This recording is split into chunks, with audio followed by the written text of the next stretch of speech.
Hello and welcome, everybody. Welcome to the No Name Music Cast. My name's Tim, and this is Joy. And Happy New Year Woo! 2025. Who would have thought it? Here we are in the year 2025.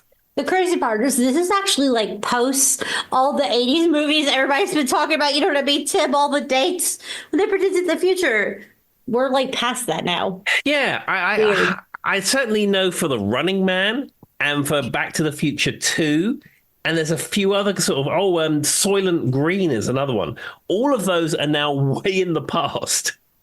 I mean, it feels weird though, doesn't it? Yeah. But it's just a strange thing to think. But to be fair, what the weirdest thing for me, and I'm going to say this because I know Tim loves science like I do, and nobody, you guys will all probably laugh. The thing about time, Tim, is it's not linear. It's never been linear. And that's why, if you've been listening to the podcast, you know that Joy is freaked out by the idea of light years. So, Tim, does it all matter? Do we even know? It doesn't. And do you know what?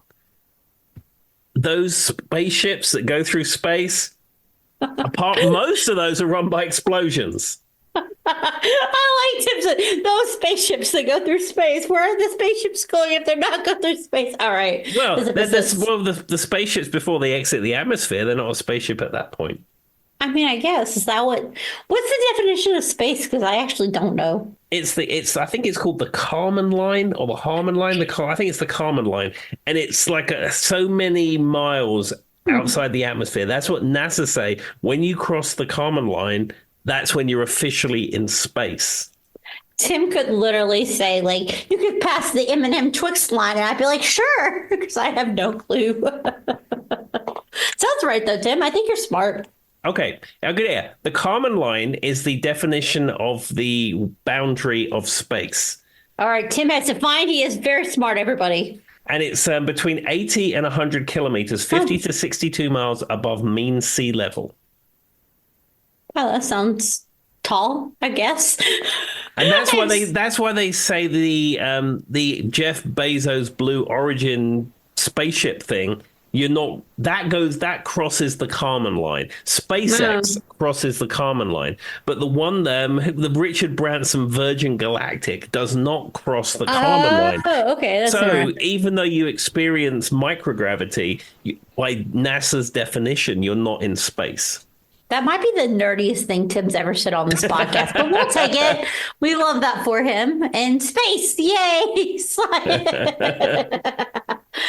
Anyway, so yes. All right, Tim, would you like me to tell them about my music news? Is that where we're going to start? As we are here in the new year of 2025, you start with some music news. So mine is very specific to 2025. This is fun. Prince, The Clash, Frankie Beverly, and more received the 2025 Lifetime Achievement Award at the Grammys. So I just want to talk to you guys a little about some of the artists who got it. Of course, I mean, it was weird to me that Prince is even on this, Tim, because that seems like overdue. Am I crazy? Yeah, 100%. So we got Prince, we got The Clash, Frankie Beverly, who I have no clue is. If Tim knows who that is, you guys can yell at me about it later because I don't know. And then Shantae. Those are the people who won. Frankie Valli, Dr. Bobby Jones, Taj Mahal. I don't know if that's an artist, but I guess it is. They also are like people that are giving some type of accolades to. They're not winning the awards, but you know what I mean? They're kind of like the second tier. Mm-hmm. Am I crazy? But do you know who Frankie Beverly is? I have no idea. Let's Google it. Let's click the button. And by Googling, everybody, I'm just going to click the button on rollingstone.com right now, and it will tell me. Okay. Still don't know who that is. Apparently somebody who's been in the business since the 1970s, so we probably will be embarrassed by this, Tim, in a minute. It's fine. Frankie Beverly was an American singer, songwriter, producer, known primarily for his recordings in soul, funk. He formed Maze, the funk band, originally called Raw Soul, in his hometown of Philadelphia after moving to San Francisco and his introduction to Marvin Gaye. And he has 9 gold albums, so on and so forth. Okay. Well, it sounds like someone I should know, but it just wasn't a name that rung a bell to me at all. I'm going to be honest with you, Tim, it doesn't with me either, but we're just going to pretend like we know who it is and move along. What's next for you, Tim? Okay. Somebody's yelling at us right now, I'm sure. Well, I've got a couple of music news items, but before we do that, I had an email coming home from work from our friends at Sony Music. Now, if you sign up to any of these streaming services, if you've ever bought CDs, vinyl, whatever online, you end up on these mailing lists and they send you stuff. I'm part of a mailing list called Super Deluxe Edition where they send about box sets and things like that. But anyhow, I got an email from Sony Music, and Sony Music are very excited to tell me about some new music that's coming out. So this is like my benchmark to know whether it's obscure or not, because I feel that Joy has her finger on the pulse. Joy is younger than me. Joy has the TikTok. Joy doesn't have have the same blinkered amount of music that I listen to. I feel Joy's a little bit more down with the kids, as they say. All right. I'm just curious to know whether you've heard of these people. Okay, so the big part of this article, this is the one that they're talking about, and it's in the subject line as well. Okay, this artist is called Gordo X SFER Sephira X Drax. Does that mean anything to you? Absolutely not. What is that? That doesn't sound like real life. Are you?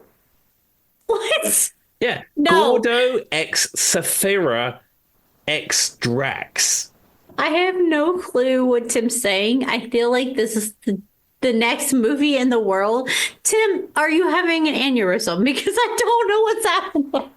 No. And the song is called No No No by Gordo X Sephira. It's actually Sephira Ebasta X Drax. What? Tim, if you're looking for me to... You're right. It's Gordo X Sephira Esper Drax. No, no, no. I've never heard any of those words before. I know. I was like, wait, is this a random word generator? I have no idea. I feel like AI just put out a string of words. I like literally, y'all. I was Googling this, looking at Tim like deer to headlights. What is he? He's not kidding. No, no, no. Featuring Sephira Gaspa. Single by Gordo. I have no idea. What's next? Is there any other options? There's two others that they were excited about. Not quite as excited as that one because they're the smaller boxes. This is Thames Get It Right featuring Asake. Asake. TEMS. Get it right. What is Thames happening? Get It Right featuring Asake or Asaki. Yeah, Tim, there's nothing. What's the next one? Okay. And this is the other one. Paloma Maimi Mi Kama. Okay, I do know her, but only on a weird, so that the women's right feminist song I sent you where she's singing and that's the Paloma woman. Okay. Okay, there's a very specific song. What is her name? Paloma. Say it, Tim. Say what were you saying? Paloma what? Paloma Mami Mi Kama. I know who he's saying. Okay. So this woman has like a song. She is like, it's talking about women's rights and like, I do too much labor basically as a woman. And there's like a whole thing. I've sent it to Tim and Tim's like, yeah, that's a very cool song, but I really don't know what she's talking about. That's them, Tim. Okay. That's the only reason I know. Okay. Yeah. These are all just completely randomly generated words that may or may not exist. But that top one, Gordo X Sephira X Drax. Oh, God damn. Drax. Hugo Drax is the baddie in Moonraker, for goodness sake. Tim, that means nothing to me. I'm still thinking about the feminist Padam woman. I had to catch myself. I wasn't a bad word, guys, because I feel like I can't think of that song. Labor. What is that song, Tim? Hold on. Everybody just stop. Everybody just stop. Because there was a song, and Tim, I was like, I do too much labor. Hold on, guys. You guys are going to hear me typing. Because I got to figure out what that song is. That's the only reason I know that, though. She probably has like a million. Labor. Paris Palom, whatever Tim said. That's her. It's just, the song's called Labor. Should have predicted that, Tim. Let me tell you, I drove home listening to Van Halen, who at the time probably thought that's a bit of a weird foreign sounding name. Fair enough. Okay. It's just labor with a U. Tim has been in America for too long.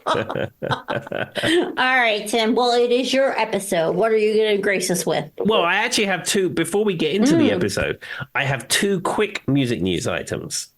All right, let's do it. Okay, so the first music news item, this happened couple of weeks ago, a week or so ago now. But Paul McCartney wrapped up his tour. He'd done a big European tour. He'd been to South America, he'd been to a bunch of other places, and he's wrapped up this current tour that he's on. Paul is now 82, and he did 2 nights at the O2 Arena in London. The first night at the O2, Ringo Starr was in the audience, and people saw Ringo in the audience. So you had 2 Beatles in the building. But of course, what did Paul do to close out the tour? Ringo was on stage, and they performed Sgt. Pepper's Lonely Hearts Club Band and Helter Skelter with Paul McCartney obviously singing and playing bass and Ringo Starr on drums. You had half of the Beatles right there in 2024. They were living their best life, Tim. They really were. I mean, Paul's voice is very, very shaky at this point, and objectively, it's not good. But he's 82 years old. You shut your mouth, Timothy. Yeah, but he's 82 years old. He's Paul McCartney, and he's a Beatle, and it's great.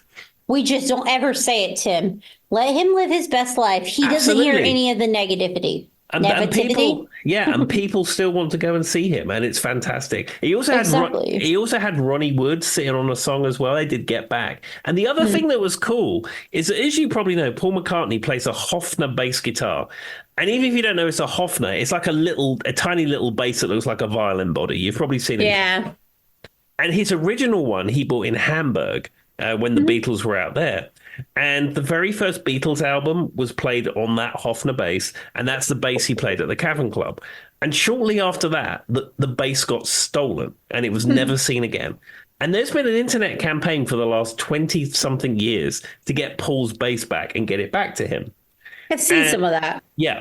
And it was found last year. It was in someone's attic. Like someone bought it from someone who knew from someone. Then it got put in an attic, and then someone forgot about it, and it just got disappeared. And you never believe that's your little thing that happens to be sitting in your attic, right? Yeah. So anyway, somebody inherited a house or bought a house or cleared out their parents' or grandparents' property, and this Hofner bass is up there. And then they looked into it. Turns out it's Paul McCartney's original bass he bought in Hamburg, the one that he played at the Cavern on the first Beatles album. I feel like I'd lose it and just throw up or something. Well, what they did is they got it back to Paul because of this internet campaign. They got it back to Paul, and then Paul sent it off to Hofner. They refurbished it. Of course. And this gig that happened a week or so ago, he played it on stage for the first time. And he said, the last time I played this bass was 50 years ago. I love it. But could you imagine, Tim? I just wouldn't know how to react. If I found it in my attic, I'd probably throw up or or I'd be one of those people, when people are on the news and they always pick the weirdest person to be on the news, Tim, the person who makes no sense. They're like, this guy was running a mile, but on the side of shark infested waters, and why this dude? So they go up and talk to him. It's always the weirdest dude. That'd be me, Tim. And they'd be like, how do you feel about talking to Paul McCartney? And I'd be like, he's great. I don't know how to react. Yeah, well, anyhow, they got it back to him. The people who found it, they were given a reward. Joy would not know how to give it back to them is the moral of the story. Well, you go to Paul McCartney's website and he's managed by someone, and you send the management company an email and say, hey, I think I've got Paul's bass. What do I need to do? And they just figure it out from there. But I would never believe I actually had it, is what I'm getting at. That's the whole point of that. I would probably be starstruck and wouldn't know what to do. Yeah, well, anyhow, he was playing it last night, and it was super cool. Anyhow, one more music news item. Around a week ago, you were ever a David Letterman fan? Did you ever watch his show? Yeah, I've watched many episodes. Okay, so at Christmas, he always did a big Christmas episode, and he had Darlene Love on there, and they're doing that Christmas Baby Please Come Home from the Phil Spector Christmas album. And this was a thing that went on for 25 odd years where the big Christmas I've seen it on the YouTubes. Yeah, big Christmas show. The CBS Orchestra's playing, Paul Schaefer's playing keyboards, and Darlene Love's there. And each year it seemed to get bigger and bigger and bigger. And the very last one they did before Paul retired, so Dave retired, was absolutely massive. And they had big orchestra and all kinds of stuff going on. Last year, Paul, Dave, and Darlene Love did a very small thing in a little recording studio, and Dave put it on his YouTube channel, which was really cool. This year, Darlene Love appeared on The Tonight Show with Jimmy Fallon with Paul Schaefer on keyboards. And they did the whole thing again, and I just watched it, and it is amazing. And the thing is, Darlene Love, she's like 84 years old, and it sounds fabulous. How is Jimmy Fallon, Tim? Be honest. I mean, I don't want to cast aspersions about Jimmy Fallon, but I'm going to. I would say he's probably drunk and probably chemically assisted. That's awkward. Because he was at the Macy's Thanksgiving Day Parade on one of the floats, and everyone said like 11 o'clock in the morning, he was steaming drunk. And Tim grew up in the UK, guys. Like, he's not anti-alcohol by any stretch, but like, no, I mean, limits. I mean, some people handle fame and the pressure of fame in different ways, but I've heard that he's all over the place. Well, didn't you hear that he has that, like, he had that injury where you like your ring gets caught? Have you heard of that, Tim? And it was supposedly he was drunk. So Jimmy Fallon. So he like dislocated and like broke or like pulled his ring finger. And it was because there's so those of us who are married, Tim is married, I'm married. And I wear very specific rings because like I have like allergic reactions. So mine aren't like, you know what I mean? So I have to do like the fake stuff. But like some people, like it'll get caught. And it's not like but like he caught it and it like almost ripped his finger out of socket. Ew. And they said it was because he was so drunk. At like a Grammy night or something. It was really bad. And to be honest, I have drank plenty of times. Tim has drank plenty of times. We made many reference to the nights that we have lived our best lives. We're not judging someone for drinking. I think what Tim's getting at is there's a level between drinking and being professional. Yeah, absolutely. And plus, I mean, I like some of the bits they do on that show, and I don't watch The Tonight Show with Jimmy Fallon, but I don't find him a good interviewer. I don't find him a good singer, but I will go. So one thing that is so weird to me, Tim, and maybe Tim can shed some light on this from an outside perspective. We have not even gotten to the topic and Joy is already heated. But one of the weirdest things for me is why is it if you're a late night like TV show host, that means you have to be able to sing? None of them can. The only one who can, and he's the worst freaking person, is James Corden. James Corden is actually a pretty decent singer. And to be honest, and everybody who's British is going to yell at me, he has an unfair advantage of the fact that he's British because you guys have really nice like pronunciations of your O's and your E's and your vowels. And that's like 20% of singing. So he has an unfair advantage from the get. I know 20%, but Tim knows what I'm saying though. Sure. Being able to do that is a really important factor of singing, and it makes British people have a really nice singing voice. That's just the truth of the matter. Fight me. Go look it up. You can Google it yourself. It's true. But outside of that, I'm sorry. I hate James. I hate when he sings. I hate when Fallon sings. I just don't think he can sing. I just don't. And he sings, everything he sings is Beast of Burden by the Rolling Stones. He does good impersonations. I will give him that. But yeah, one thing about David Letterman, he never sang. He's like, I'm not doing that. He was a stand-up comedian who did comedy. He was not a singer. It's a weird new nuanced thing that has come out of like late night shows, and I'm like, you guys don't have to be singers. The people before you weren't. Like, do you know what I'm saying? I don't know. Why is that a thing? I don't know. But anyway, I will fight everyone, and I don't think they should all be singers. Jimmy Kimmel should be a singer. Jimmy Fallon should be a singer. James Corden can sing, but he has an unfair advantage because he's got a British accent. There we go. Okay. All right, let's actually talk about the episode because we're like an hour into it and nothing has been said. All right, well, let's get into the topic. So it is 2025. It is the new year. And a lot of people make New Year's resolutions. So I found a list on the internet of New Year's resolutions, and I've tried to tie each of those New Year's resolutions to a song. So I love it. Yeah, so I'm going to announce the resolution, and then I'm going to give you a song, and then hilarity will ensue probably. Probably if this episode that we're already an hour in means anything. Continue. Okay. So, one thing that people often do at New Year's when they make a New Year's resolution is that they want to exercise more. And then most people say they want to exercise at least 3 times a week. So, that is the top resolution. People join the gym, people go running, people do all that kind of stuff. And the song that ties that one together, of course, is from Olivia Newton-John, and that would be Physical. Let's get physical. That one. Yeah. I mean, the thing about Olivia Newton-John is I have such a distinct memory of her as a human. But for me, obviously the person that comes to the mind is Grease. Then it's Xanadu. Then it's Physical. And I can't think of anything else associated with her. But what's so interesting for me is someone who has studied vocals and understands a lot about this. Her voice, singing some of the music she sang in Grease and stuff, she has such a I don't know if it's etherical or angelic, but her voice is so pure that it works so well for all of these songs. And so it's when she starts singing Physical, it's funny to me because it's that angelic sound with the kind of modern day pop sound, Tim, but somehow it works. Yeah, I mean, she had such a fabulous voice. I mean, we lost her not that long ago, and she was such a fantastic singer. Wonderful singer. Yeah, but I mean, Physical. I mean, I like a lot of her tracks, but Physical is by far the favorite of hers. And it does have Steve Lukather on guitar as well. I knew you were going to say that because I remember I was talking about that before. But to be fair, she's one of those people that I feel like she could probably sing anything you put in front of her and make it her own. I feel like she's so talented in that way, but she also as someone who's in musical theater, for me she's just an iconic Sandy. I will never not see her as Sandy. That is who she is, and whether good or bad, I feel like that kind of painted her for the rest of her life.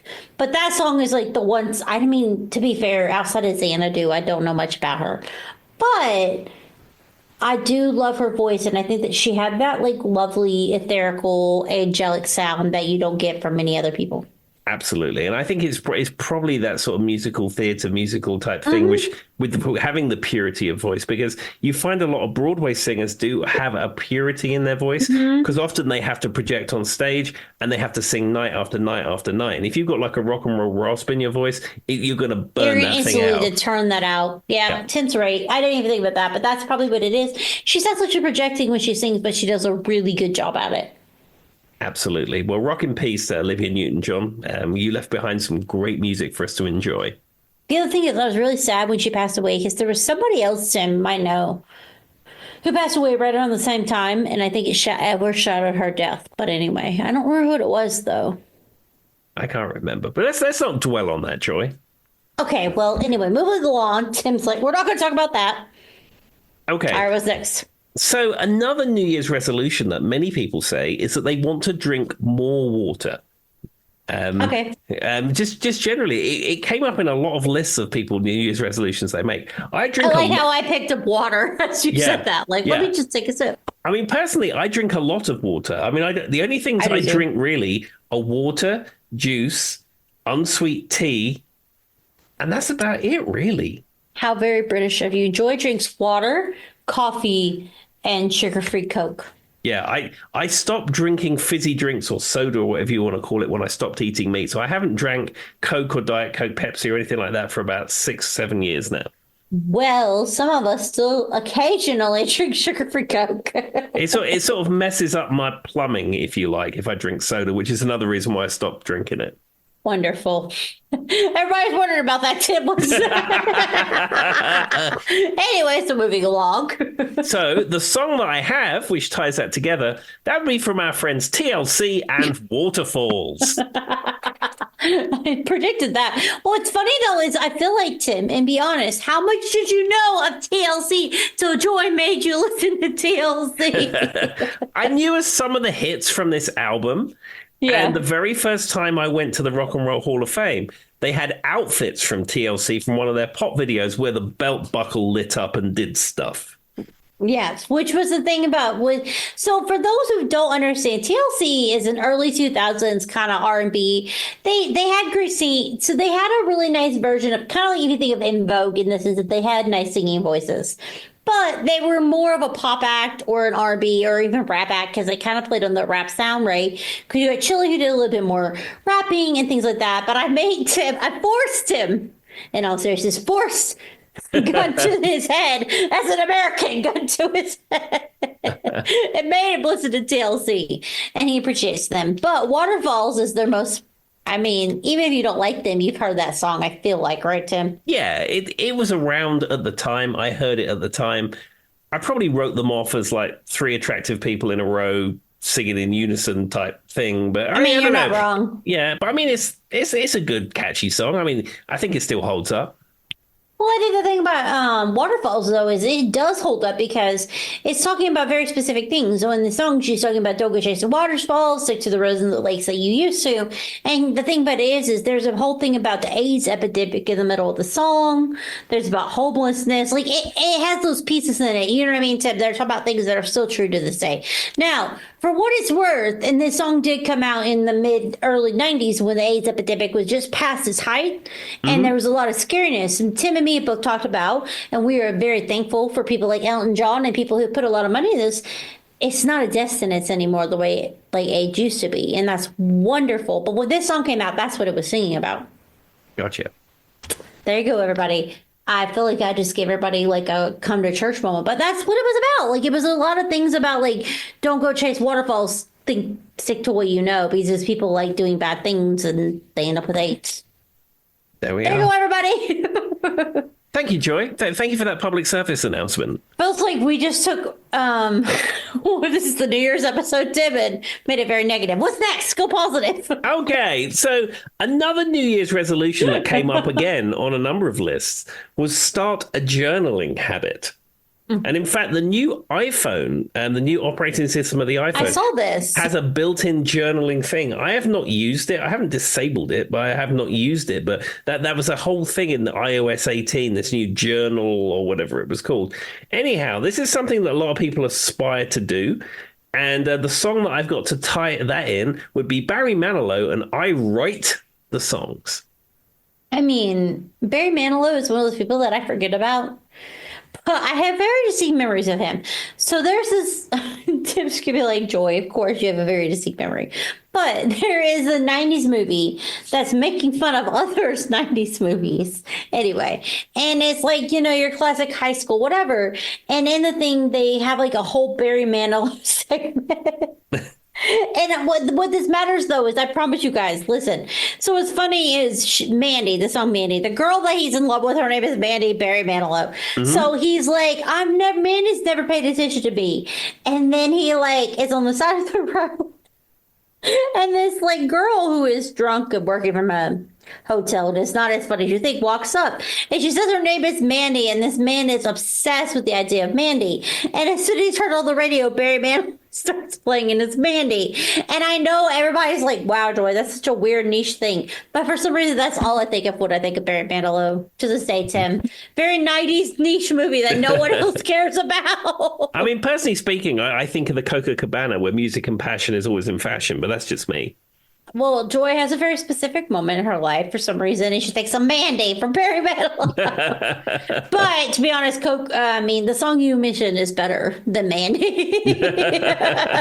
But he's also just a very specific person that I feel like everybody. It's funny because we talk about Barry Manilow, and I'm making a joke when I'm saying this, guys. I didn't mean it like you guys should all know this movie from the 90s that I'm talking about. But it's what sticks out to my mind. And the thing about it is like I feel like Barry Manilow is such a distinct person that everybody has a very specific memory. Do you know what I mean, Tim? Like he's a very specific person. Yeah, and he still performs in Vegas to this day. I mean, I've been to Vegas 10 times, and he's there at the Hilton or the LVH or whatever it's called this week.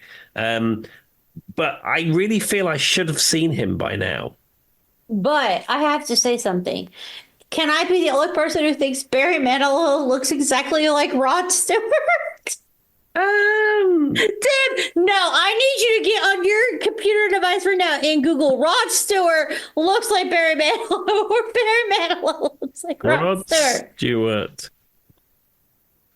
Looks. Or maybe it's Martin Short. He kind of looks like Barry Manilow. But Barry Manilow and Rod Stewart without hair, they look the same. I mean, I see a picture of them both together, and Manilow's got spiky hair in this. I mean, you could maybe think they were cousins or something. I don't know. Tim's being nice. I swear they look the same. I swear Barry Manilow and Rod Stewart are the same person. I would say Martin Short looks more like Barry Manilow. I can see that too.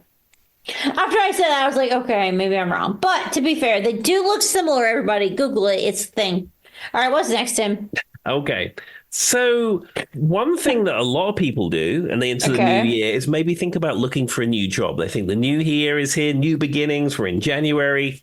Let's start the new year with a brand new job. So some people, well, first thing they do is update their resume or CV for those people in the United Kingdom. So I have picked the song by Loverboy, Working for the Weekend. I knew that was coming. It's a good choice, Tim. But to be fair, me and Tim are not working for the weekend, are we? I mean, it's Friday night. No, we've done some working and then now it's the weekend. I mean, does working for the weekend mean that you're over the weekend? Does it mean you are working for the... I don't know. No, what it means is that you're at your job Monday through Friday, and you're getting through this day of work because you're ready for the weekend, and then you don't have to work for 2 days. Okay, that's what I was wondering. I was like, does it mean I'm working hard so I have a weekend? So yes, that has been confirmed. So me and Tim have in fact worked for the weekend. We have indeed. I've actually played this song. We used to do this in Whiskey River because Kenny used to play keyboards. It was actually a fun song to do. People used to like it. I mean, I know the song, but like, can I ask you a question? And I don't judge me if I'm wrong, but I can't name one other song from Loverboy. I think you're probably right. I think they have other songs that the album this comes from is called Get Lucky. And that was like their big album. But yeah, I don't know. I mean, I will tell you that the Moonanites in the Aqua Teen Hunger Force episode, they reference Loverboy and they say, yes. And Loverboy always sucks. What's funny though, Tim, is when I'm looking at the Loverboy working for the weekend, because I was Googling to make sure I wasn't crazy, one of the recommended songs is your Electricana salsa. It'll always be here, everybody. All right. Anyway. But yeah, I can't think of it as I know the song. Good song choice. I just don't know much from anything else from Loverboy. I mean, early 80s hit. Seems pretty obvious. But I don't know much more about it. But all right, what's next, Tim? Okay. So another thing people like to do is get their finances in check. And again, that appeared in a lot of articles I read about New Year's resolutions. And some people think it's a good time to start a savings plan. You know, whether you can save $5, 500 or 5,000, it doesn't matter. If you're putting something away, you got something. It's a good idea, regardless. Even it doesn't matter how small it is. It's good just to start that habit. So, I picked out the song to go with this, starting a savings habit. This would be Save a Horse, Ride a Cowboy by Big and Rich. Why? So this song is a song that Joy has very, very, very specific. So Joy grew up in Southwest Virginia, everybody. In a small town, USA, Southwest Virginia. Joy's from the South. If you don't hear her voice, it's true. So with that being said, Save a Horse, Ride a Cowboy was everywhere. And Big and Rich... We're not going to get into it, but they're not great people to be I think. But I hate them as I hate the song. I hate the song. If you enjoy this piece of art, you don't necessarily need to enjoy them as artists. Yes. But I don't enjoy this piece of art. It's just one of those songs Tim I can't hear without like. I don't know. I just can't. Didn't you say you played this in bands before, though? Yeah. When I was first in Whiskey River, when we used to drive in the truck up to gigs, it was often on the radio a lot. Yeah. Because the guy in the band used to like listening to 94.9 Star Country, and they played it like every fourth song. And I said, we should start doing this because people will love it. So we practice it. It's got the sum total of about 2 chords all the way through it. We practiced it, we started playing it, and it went over very well. And then at some point, it kind of drops off and people get tired of it. But yeah, I've played this song to death, and people really liked it. Now, I am sure for our listeners outside the United States, nobody really has any idea who Big and Rich is, and they've probably never heard Save a Horse, Ride a Cowboy. Does it go like E-A-E-A-E-A? Yeah. Okay. There you go. When I walk into get $100 bills or the thrills, it's gonna be EA, and then I think there's probably a G somewhere thrown in there, right, Tim? I can't remember. It's been a while since I played it. It was not a big stretch. Let's put it this way to work this song out. But I'm not crazy. It has to start EA over and over. It's like E and A all the way through. Thank you. Okay. So for those who don't know, Joy does understand basics of music. But anyway, yeah, it stands up to me. To be fair, so those who listen to the Christmas episode, Joy did in fact stretch her musical skills on those strings and may have sent Tim, a very distinct version of Little Drummer Boy, by the way, everybody. So after he admitted that he doesn't think Parappa Pom Pom is what a drum sounds like. that was a discussion all through the Christmas period in this house, let me tell you. Did you say it to Hannah then? Yeah. What did she say? She said, "Yeah, it's the drums." I said, "I'm not entirely convinced." And then to clear the air, I asked her about Christmas shoes, and she said, "Don't ever mention that song." Me and Hannah are the same person. Don't ever mention that song again. All right. Anyway, back to the episode. We have digressed very far off the track. But if anyone wants to play Save a Horse for the Cowboy, it's EA. There we go. Very, very simple. All right. What's next? Okay. So another one in the realm of money. People in the new year like to start a side hustle, whether it would be playing in a popular covers band like I do, or whether it would be maybe some kind of Etsy store, or maybe you'd make something and you'd sell it at a craft fair, DoorDash, so something along those lines. So again, that's a very popular thing people think about as they get into the new year. So I've picked out Van McCoy and the song "The Hustle." To be fair, though, Tim, I've never heard a song called "The Hustle" that isn't about disco. So I don't know much about Van McCoy, but did they do anything else? I don't know. This song comes from that album called Disco Baby. So, I mean, it was that era of classic disco where it was orchestral with a kind of funky bass line and stuff. I mean, that's your classic disco. The Hustle. Yeah, I'm sure in 1973, if you was in a discotheque somewhere, they'd slap The Hustle on and it would be on. The reason I bring that up is I know the song, but I don't know anything. But it's giving, I would have thought if you hadn't have said the artist was Van McCoy, I would have thought it was an orchestra thing, to be honest. Yeah. I don't think I would have known who it was. Yeah, I had to look it up because I was not sure who it was by. And it turns out the original artist was Van McCoy. But yeah, I mean, it's something that you hear in films and it's something that you hear on disco compilations and things, but yeah, I don't think they did much else. Our friends Van McCoy. I mean, yeah, it's giving orchestra symphony. I don't know anything else beside it, but it's a good song though. Yeah. And what's interesting though is in the 70s had that kind of thing where they had a lot of orchestral kind of songs that were theme songs and movie songs. Do you know what I mean, Tim, that were very popular in mainstream? That was a very 70s thing that was happening. We haven't seen it as much, I think, from the 80s or the 90s, even to this day. I feel like I've named many songs that Tim has from the 70s that are very it was from a movie or a show. It was just a thing they were doing at that time. Yeah. Do you know one thing this sounds weird? But one thing that sort of had the same kind of orchestration as a 70s disco song is the incidental music to the A-Team. You're not wrong, though. Yeah, so I have an album of the incidental music from the A-Team, which is weird because it's a US show, and this CD is only available in the UK, and I imported it. That's beside the point. But that music, the orchestration is very similar. It has a full orchestra, and then it has a band with drums and bass and guitar.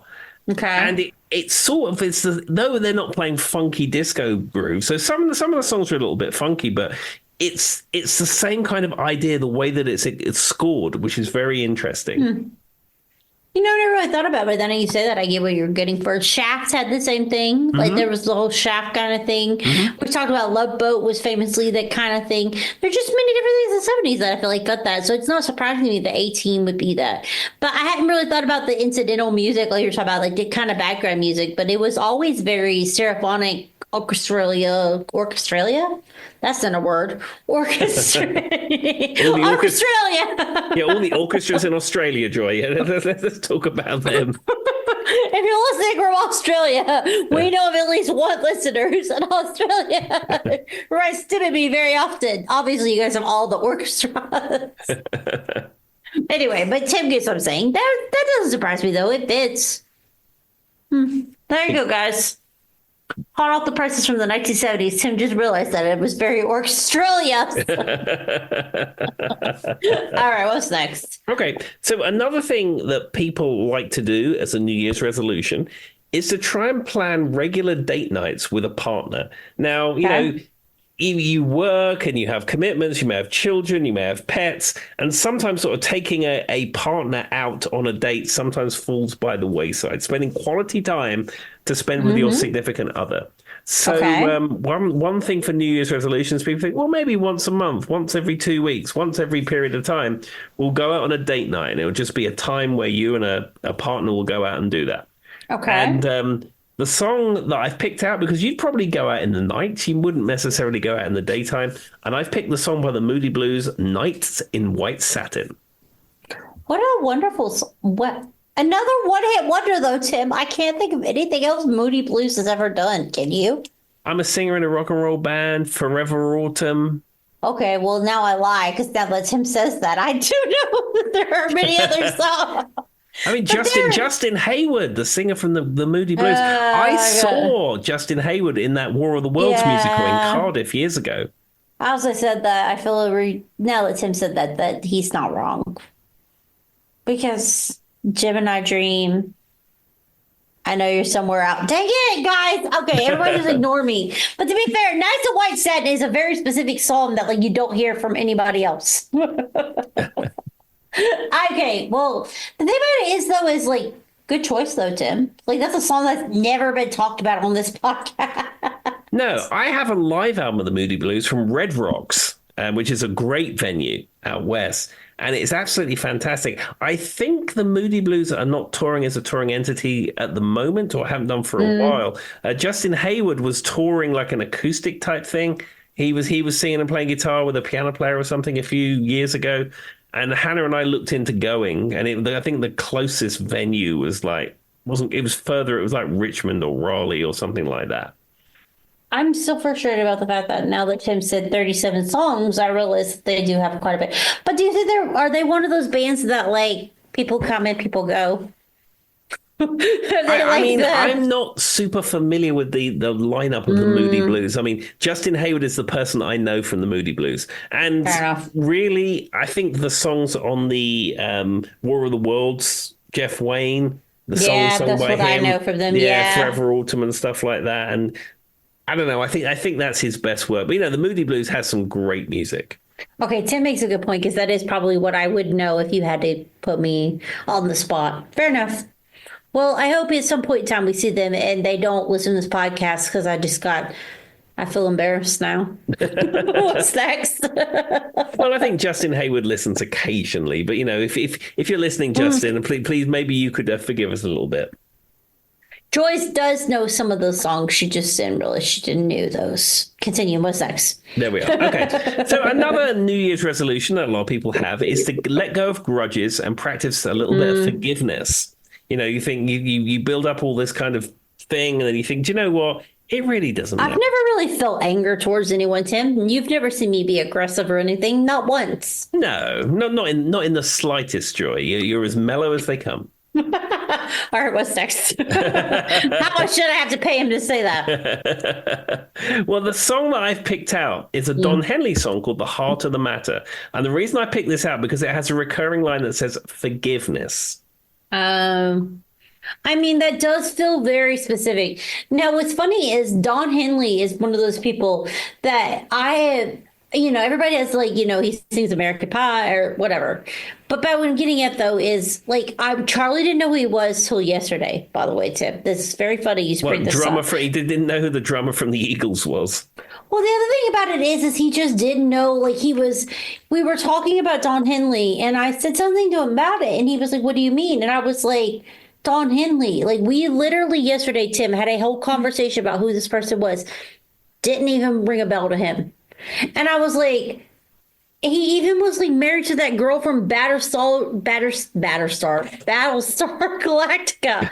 Don Henley was married to that woman from Battlestar Galactica for like 10 years. And I was like, what are you talking about? I was like, Don Henley. And it's funny because he's such an iconic name in my brain, Tim, that it didn't register with me that if I kept saying it, Charlie wouldn't know who I was talking about. We literally just had this conversation yesterday. Well, what I know about Don Henley is he's incredibly unpleasant, and that he has a team He's a bad person. Yeah, he has a team of 50 people that pulls Eagles music off YouTube. Yes, and his real name is Donald. Everyone didn't know this. I don't know why. But I guess when everybody kept calling him Don Henley, I just thought that was his name, right? Because they are like the fast lane Don Henley, and that's what I think. But apparently his name is Donald, and I was like, of course he's Donald. I don't know. Maybe I have a lot of, but like the other day, just literally yesterday, Tim, we were having a whole conversation, and it was like gripping to me. I was like, Don Henley from... I wanted to say the Eagles, but I kept saying Eagles because you can't say the Eagles or they'll come for you. I mean, if we say the Eagles, I said it quickly then, Don Henley's people will shut this podcast down. And I just was like, Charlie, what do you mean you don't know who Don Henley is? He's like, I don't know. And I'm like, okay, well, the guy, he was a co-lead vocalist and drummer for Eagles. Eagles. Whatever Tim said. But anyway, yes, we just had a whole conversation about who the guy who sings American Pie, Mick Glennon, and Don Henley. Like Charlie thought they were the same person. Anyway, I digress. So continue, guys. There we are. All right. Well, let's move on to a different New Year's resolution now. One that some people like to do as a New Year's resolution is make a concerted plan to take road trips. Whether it be a long road trip, like I would take to maybe drive up to Canada, for example, or maybe just a short road trip to the neighboring town. You think, do you know what? It's Sunday. The weather is fabulous. I'm going to drive to Dublin, Virginia. People do that. Oh, well, I mean, people do that. That's correct. Yes. Yep. And as a result of that, I've picked out the song by Tenacious D, The Road. Okay, so for those who don't know, Joy is very... Tenacious D lives in Joy's house relentlessly because, as you know, my husband is in love with Jack Black. Yep. So he thinks that Jack Black wrote the rose about him, but we're not going to talk about it. So, I mean, Tim saw the D. What now did you say? 3 times. I saw them on 3 consecutive days. I saw them once in the concerts. Once in Brighton, and I saw them twice at the Hammersmith Odeon. The problem was for me, it was good. But I like the Hammersmith Odeon, Live at the Hammersmith Odeon DVD from back from the complete Masterworks DVD set when it was JB and KG both playing acoustic guitar, and it was just the two of them, and it was like it was comedy skits, but they were playing guitar and singing, and their harmonies were first class. It was really good. When I saw them, they were with a full band, and they were playing a lot of songs from Pick a Destiny. It was good. But I would have preferred just to have the two of them. I think it would have been better. You just prefer to go old school. I mean, and that's what a lot of people who are into Tenacious D, like Charlie, that's what they know. That's what they breathe. Like the two of them together was iconic. And then Pick a Destiny kind of took over, and a lot of people really got into Tenacious D, right, Tim? Like that's when everybody knew who they were. To be fair, I'm married to a man who can literally sing every song. And Tim's seen it, witnessed. Like I've talked about it many times. Charlie absolutely loves everything about Jack Black and Tenacious D, but that doesn't surprise me though. But I still think they're worth seeing. I really would say they're worth seeing. Yeah, they're in a kind of they're kind of resting at the moment. I won't get into the whole of the shenanigans, but KG made some comments, and then it was decided that they would just step back just for a moment. Sometimes you just need to be quiet, and we just need to relax. Exactly. But anyhow, Jack Black, JB, is out there getting it done. KG is just resting up somewhere. He will be back. But we do appreciate their music, and it's a great song. Absolutely. I do enjoy The Road. The whole of that first Tenacious D album is first Mm-hmm. class. I don't think anything that they did after that was as good as that. Yeah, I can agree with that. That's what I have on vinyl, and that's what Charlie plays occasionally. But outside of that, he doesn't play a lot of other songs. No, I mean, the Pick of Destiny soundtrack's fine, and I like Mm-hmm. the metal and stuff, and there's great tracks on there, but that first Tenacious D album is where it's at. Well, that's our recommendation for the fans. All right, what's next, Tim? Okay. Now, one thing that I would thoroughly encourage you to do, and this should be at the top of your New Year's resolutions list, is Okay. get a good backup schedule for all your electronic items. Tim, that's such a specific Tim thing to tell everybody, but okay. So I would say that if you have a computer that's full of music, full of videos, full of photos, full of documents, and that's the only place you keep it, that is not a good idea. You should think about putting it in Dropbox, Google Drive, something like that, or do as I do. I back everything up to an external hard drive. It's air gapped, meaning that you plug it in, you copy the data to it, you unplug it. I store them in two separate locations, both away from this house. And then every month, one of them gets refreshed and the other one swaps to the other location. That's such a very specific thing for Tim to say, but okay. So why are you recommending this to the people, and what is your song that references this? Well, I'm recommending it because there's nothing worse than losing pictures, losing Fair. documents, losing music, losing projects, etc., etc.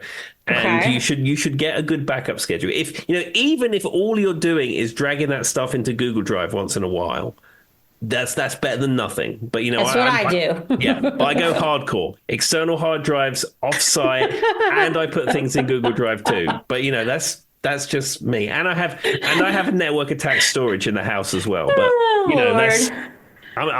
despite the fact that Joy sometimes think I don't do this, I am an IT person. And he's also like, sometimes we say he's 107 and 30 and 21 all at the same time. It's a great example. Exactly. So anyhow, I highly recommend that. That came up on a few lists of New Year's resolutions. And one thing you never want to do is lose any of those valuable pictures of family, trips, children, pets, whatever. So I picked out the song by Def Leppard, Photograph. I mean, I thought this was coming, but I was really hoping it wasn't going to be Nickelback. I was like, it's going to be about a photograph, but please don't be the one that I don't want it to be. So I appreciate it being not the Nickelback photograph. No, it's our friends at Def Leppard from their album Pyromania. Pyromania being the album that came out before Hysteria. I mean, this song, we could turn on 99 point whatever local to us, and it would be playing right now, right? And this was produced by Mutt Lange, right? Yep, this is a Mutt Lange production. The whole of Yeah. Pyromania is. And Photograph is actually about Marilyn Monroe, if you didn't know that. I'm not sure I knew that, but it makes sense now that you said it. Like, I just thought about iconic model. You know what I mean? Like, kind of like that kind of feel. I guess I never really put it to one specific person until you said it. Yeah, and this was the first full album that featured the guitar player Phil Collin.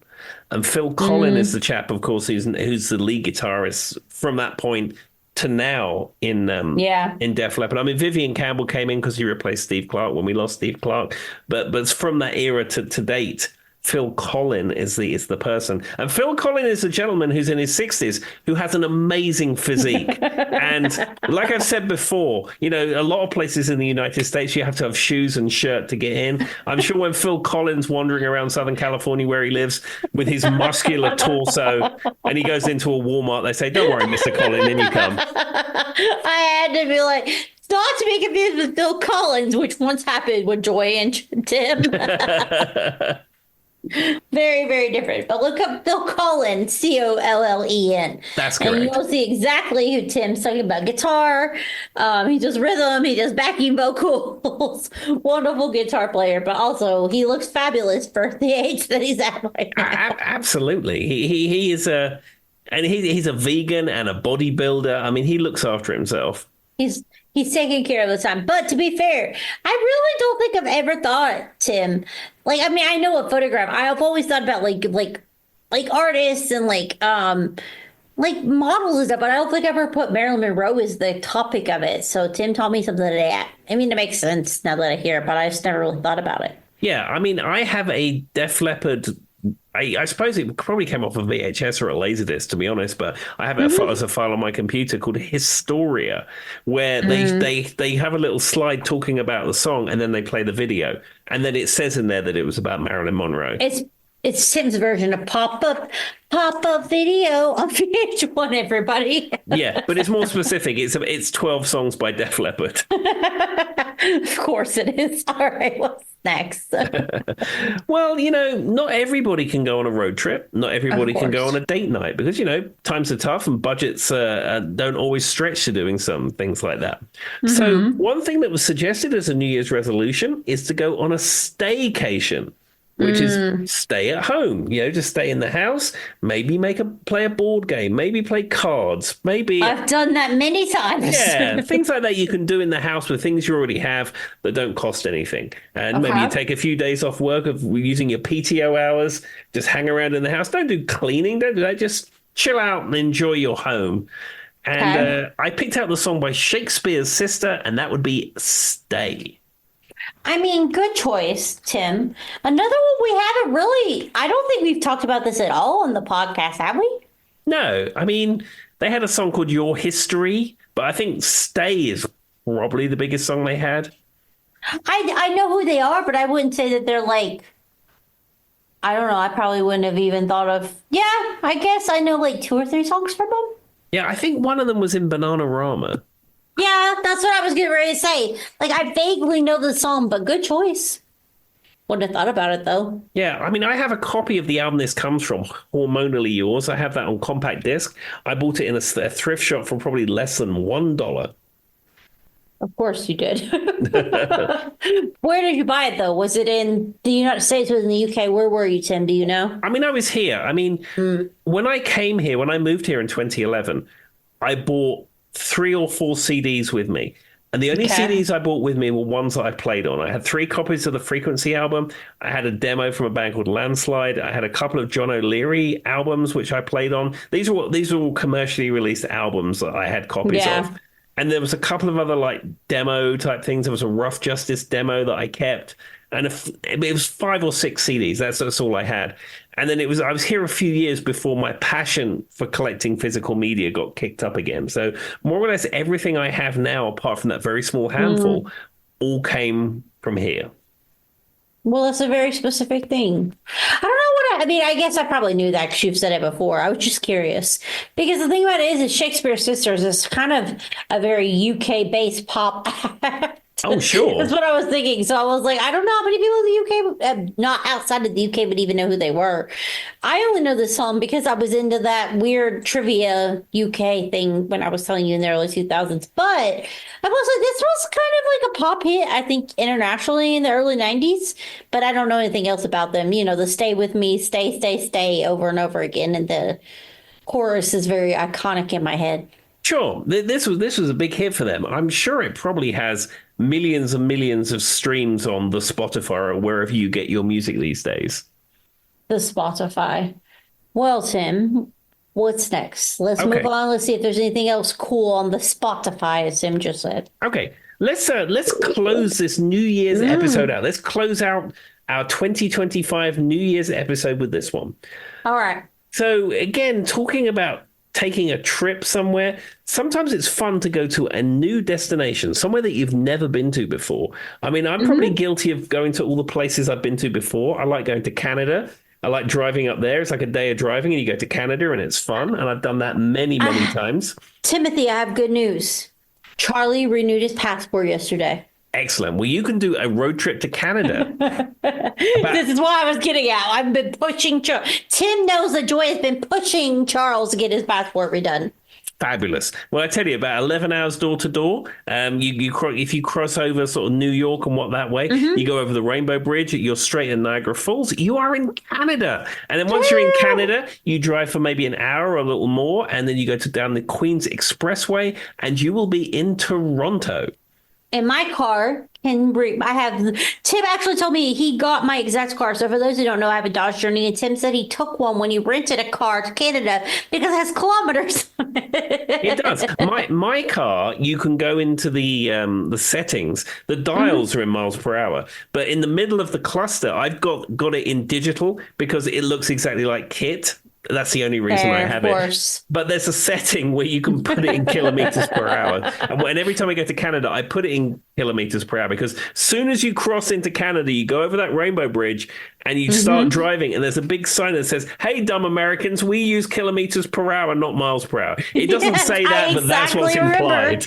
Well, I've been twice, but both times I wasn't driving. I was on a tour bus. But both times I know exactly what Tim's talking about because I've been to Quebec. For those who don't know, Joy studied French for many years. And I actually studied Quebecois French, which is, Canadian French in Quebec area. And so that's where I studied abroad for. And Tim's not wrong. You go exactly over this bridge, right over when you get out of New York City. And it's literally like, hey, just stop. You're the only country who's stuck in miles per hour. But anyway, I digress. Exactly. But anyhow, so as I said, I go to Canada a lot. I've been to Vegas a bunch of times, New York City. I tend to sort of gravitate to places I've been to before. But sometimes it's nice to plan a trip to somewhere that you haven't been before, somewhere completely brand new. All right. And as a result of that, I'm thinking about various trips you could take. And it's the Beatles song Day Tripper. For some reason, I thought he was going to say Vacation by the Go-Go's. But I appreciate Day Tripper too. And that is that whole album is probably, Tim, one of my favorite albums, of everything. Like what is that? Yesterday and Today, right? That's what Day Tripper's on? Well, yesterday and today. That's the Contemplation album. Yeah, I mean that is the US issued version of the albums of that time. It was a kind of a compilation which had some. It was That's 2 or what I 3 thought. bits of the different UK albums. The Yesterday and Today is very interesting because the original sleeve for Yesterday and Today is what they call the butcher cover, which has Yeah. the Beatles sitting around in like lab coats with like baby parts and meat. Wait, okay, I'm learning something new. Is this like a very American thing that Yesterday and Today sticks out to me? Yeah, because that album was never released in the UK. It was only released in the United States on I Capitol. didn't know that. The first 4 or 5 Beatles albums were what was released in the United States and what was released in the UK was completely different. It's only when you got halfway through the catalogue, the UK and the US albums were identical. The US albums, the Capitol albums, tended to have bits of one and bits of other and bits of B-sides. Yeah, and that's that's how they not did it. surprising. Yeah, Marketing. but as I said, the Yesterday and Today album is very famous because the original cover had them dressed, as I said, in white lab coats, meat and babies all over them. Yeah, the it's like- Beatles and the Butchers thing, right? yeah, the that was a butcher thing. cover. Yeah, well, they weren't real babies; they were like plastic dolls.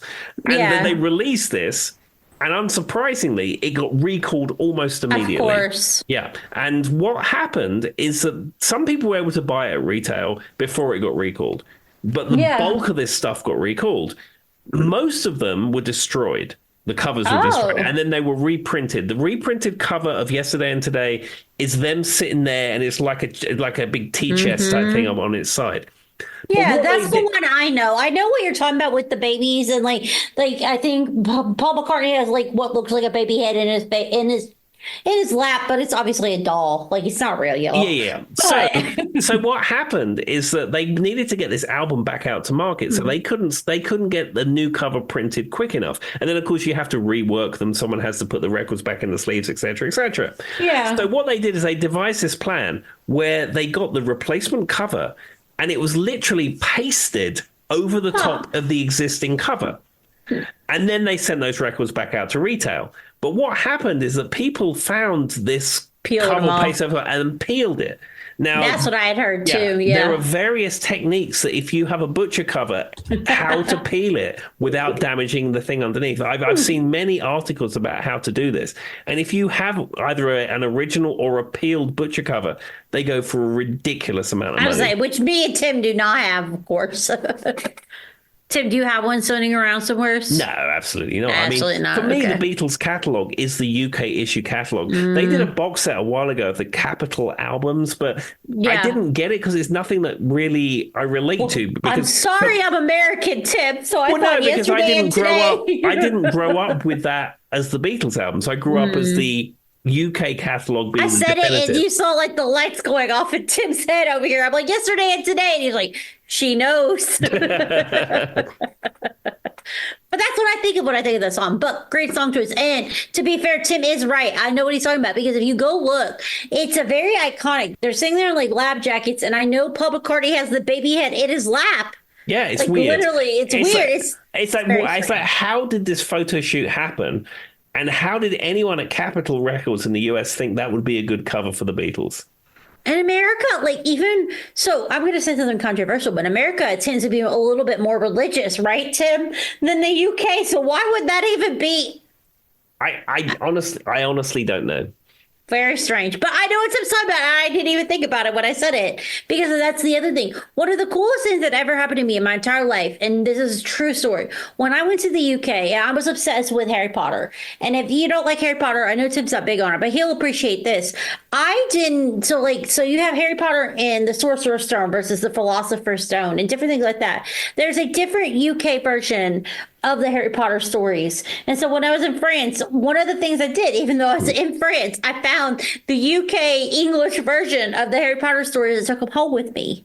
Like it's just an interesting thing. And they talk about like, sometimes I feel like the differences was like the Philosopher's Stone versus the Sorcerer's Stone is they didn't think Americans would get Philosopher's Stone because we don't think of sorcerers as like philosophers, right, Tim? We don't equate those. But I always wonder though is like, what did they think that Americans were going to think of lab coats and baby parts? I don't know. It is completely wacky. If you're not aware of this, look it up. There's It's many. weird. There's That's what I was many getting at, artic- though. Like, that doesn't make any sense. Yeah, there's many articles about this. When I first learned about this 20 plus years ago, I was like, Strange. what? What is this? But and I didn't even like, and no one Tim said it. I was like, I've heard of that lore, but it's like, you know what I mean? I hadn't thought about it for a long time until you said it. But anyway, yes, that's the album I think of when I think of that song. There you go, everybody. But in all seriousness, go look up the lore of the lab coats and the baby parts. Also, if you don't know, Harry Potter has a different name in the UK. And what would you like to leave the people with, Tim? Well, here we are in the new year. Just be kind to everyone that you meet. The world needs more kindness. All right, thank you. Bye-bye. Bye-bye. To remind me of another day to love.